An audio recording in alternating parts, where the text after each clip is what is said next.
بسم اللہ الرحمن الرحیم۔ آج بہت اہم بات آپ کے سامنے ذکر کر رہا ہوں۔ آپ نے بھی قرآن شریف پڑھا ہوگا، حفظ کیا ہوگا، نہیں تو آپ نے کافی دفعہ قرآن کی آیت سنی ہوگی، کل نفس ذائقۃ الموت۔ تو یہاں پر اللہ تعالیٰ نے یہ ذکر کیا کہ ہر نفس کو موت کا ذائقہ چکھنا ہے۔ یہاں پر ذائقے کا ذکر کیا ہے۔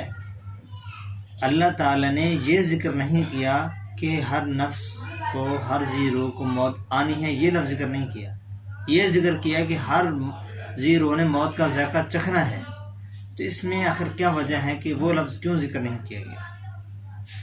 وہ لفظ اس وجہ سے ذکر نہیں کیا گیا کہ ذائقہ چکھنے کی حس ہر آدمی کی الگ ہوتی ہے، اور ذائقے کا جو انحصار ہوتا ہے وہ اجزاء کے اوپر منحصر ہوتا ہے۔ جس طرح کے اجزاء ہوتے ہیں ویسا ہی اس چیز کا ذائقہ ہوتا ہے۔ تو اب ہر آدمی نے اپنے اعمال کے ذریعے اس موت کے اندر اپنا ذائقہ رکھ دیا ہے۔ اگر اچھے اعمال ہیں تو موت کا ذائقہ بھی پسندیدہ ہوگا، اور اگر برے اعمال ہیں تو اس کا ذائقہ بھی برا ہوگا۔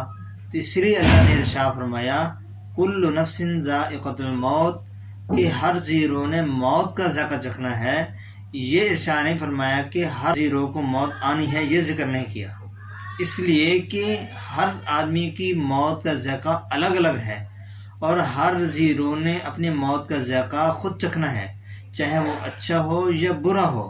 اس لیے یہاں ذائقے کا ذکر کیا ہے، یہ ذکر نہیں کیا کہ ہر نفس کو، ہر ذی روح کو موت آنی ہے، یہ اس لیے ذکر نہیں کیا کیونکہ موت کا ذائقہ ہر کا الگ الگ ہے، ہر آدمی کا، ہر ذی روح کا الگ موت کا ذائقہ ہے۔ اس لیے یہ اللہ نے ذکر فرمایا کہ موت کا ذائقہ چونکہ الگ ہے، تو اس لیے یہاں پر ذائقے کا لفظ اللہ نے ذکر کر دیا ہے۔